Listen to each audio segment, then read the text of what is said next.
It's been 2 long years, but we're finally back in the land of robots. Let's get started. Ba-da-ba-ba-da-ba-ba. Westworld, Westworld, party time, excellent. Welcome back, everybody.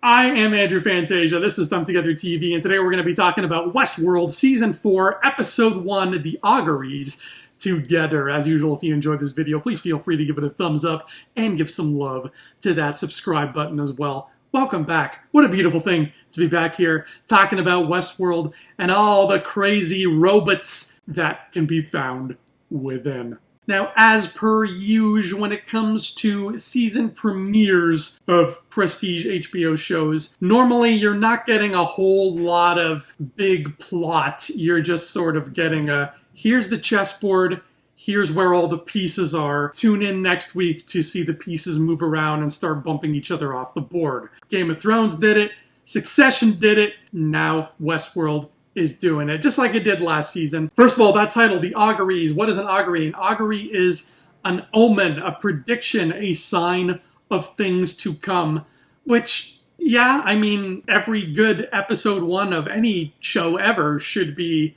a sign of things to come, so they're not wrong. We begin with some Mexican cartel folks doing Mexican cartel things, and William shows up and he's like, I want to buy your land, and they're like, nah, B, we're good. And then he says, okay, if you're not going to sell it to me for this price, then I'm going to take it for free tomorrow. And Mr. Cartel Man gets visited in the night by some flies. Now, there's a lot to unpack here, so we know William is working with Charloris, who turned out to be a new villain that cropped up at the end of last season. And that leads to our first question. That's what we like to do here on Thumb Together TV when we talk about Westworld, is because Westworld asks a lot of questions.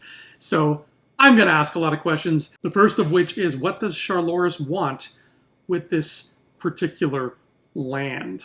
We already know she's got a huge factory underground in, I think, India, where she's building more hosts to serve her needs, and she's running Delos, so her resources are already pretty vast. What does she want with this particular land? What's special about that? But whatever it is, it's hers now. She's got it, because Mr. Cartel Man killed himself right after handing the deed over to William. So this is also where you might pose the question, what's the deal with these flies? Well, I think I got a theory as to what the flies are. We're already throwing out theories. That's how much this season premiere gave us. The flies are, okay, how should I put this? Westworld is a Michael Crichton story, right? Came from Michael Crichton. Michael Crichton also wrote this other book called Prey.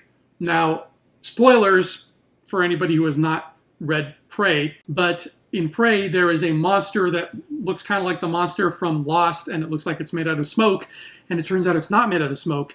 It's actually a giant cloud made up of thousands and probably millions and millions of tiny nanobots. It is a nanobot cloud, and I think that those flies are nanobots too, except maybe they wouldn't be nano, because they're slightly bigger than a nano. I don't know mechanical terms. Macro, Maxo, Tamagotchi, whatever it is, those flies are banding together. They are robots. Make no mistake about that. And I think that they just inserted themselves in Mr. Cartel Man, and they are using him like a puppet. And who's controlling those flies? Charlotte Hale. Because of course she is. By the way, just like last season, this premiere gave us absolutely no Tessa Thompson. And if you know me, you know how disappointing that is. Tessa Thompson is one of the most beautiful women on planet Earth. I look forward to seeing her on this show. And the fact that she wasn't on last night's show really got me down.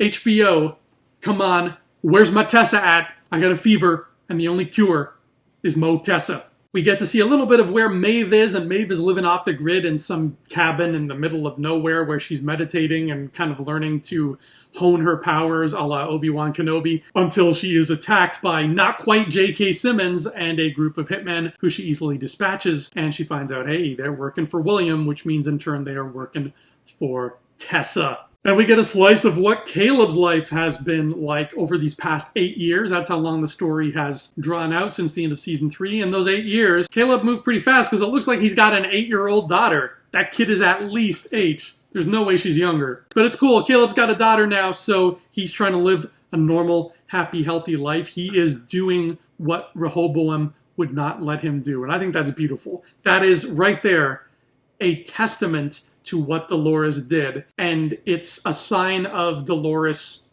winning. It's a sign of her overcoming what the villains of season 3 were trying to do. So the fact that that family exists, the fact that that child, that girl exists, beautiful.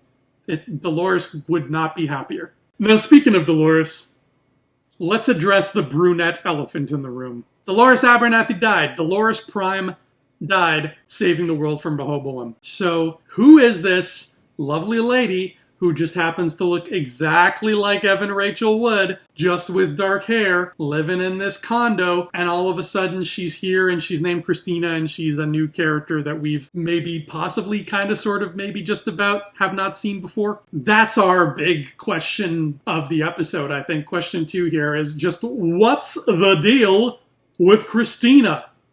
I mean, come on. Christina is living in what I can only accurately describe here as a Hallmark movie. She just has a soulless, life-sucking corporate job, and she's yearning for something more. And her best friend is constantly trying to fix her up with someone because she's like, honey, all you need is a man. And Dolores, I keep calling her Dolores. That's wrong, clearly.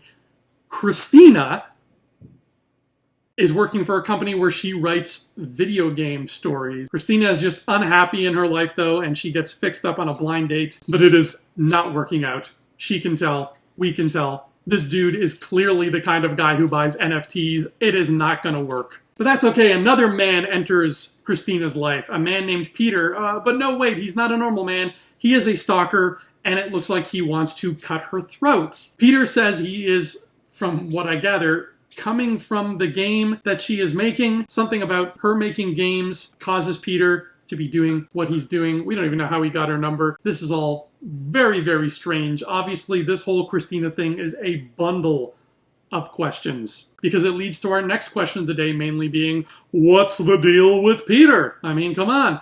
So I think I might have a theory, but I'll get to that because it has to do with what we see at the end of the episode. So the chessboard that HBO has set up for us shows that Charloris and William want some land. They've got an endgame. They've got a plan that has been brewing for 8 years. There's talk of something called a tower that Peter keeps bringing up, and we see in a lot of the promo material, we see this big white tower that looks like it has been 3D printed, just like the robots. I wouldn't be surprised, actually, because all the seasons have had their own name. Season 1 was The Maze, Season 2 was The Door, Season 3 was The New World. I wouldn't be surprised if Season 4 ends up being called The Tower, because I feel like that tower is going to be super important. So they've got their plan, and in order to execute it, they are sending people to literally execute Maeve and Caleb. But Maeve and Caleb are more resourceful than that, and they survive. And by the end of the episode, they've met up, they've reunited after I don't know how many years, and they decide, hey, we can sit here and put ourselves, and in Caleb's case, our families in danger, or we can go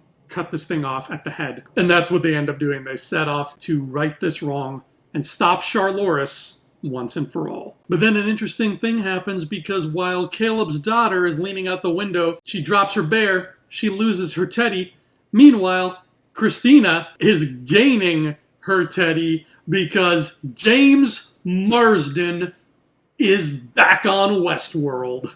There he is. There's Teddy Flood. He arrives at the end of the episode. He's back for season 4. This is so beautiful. It's so great to see Teddy again. He is the one, we can assume, who saved Christina from this Peter character, and he's watching over her, and you can tell it's pushing towards this really sweet romantic reunion between the two, possibly, except it's not Dolores anymore, it's Christina, so who knows how that's going to pan out. But that leads me to the theory that I mentioned earlier, which is this. Last time we saw Teddy, at the end of season 2, he was sent into the, oh god, what's that place called? That virtual heaven. Regardless, Teddy was sent there, and that's where he's been. Now, 8 years is a long time, who knows what's happened, but I believe that given the fact that Teddy was last seen being sent to that place, and given the fact that Dolores Abernathy, Dolores Prime, is dead, and given the fact that what Peter said didn't really make a whole lot of sense if you apply it to the real world, I have to speculate that all of this stuff happening to the Christina character and the world around her is all happening inside a simulation. Similar to what Maeve was dealing with at the beginning of season 3, where she is stuck in a war world with Hector, and then it turns out, she's not. It was just Serac playing with her mind and her heart. This is what I love about Westworld, though. Isn't this show great?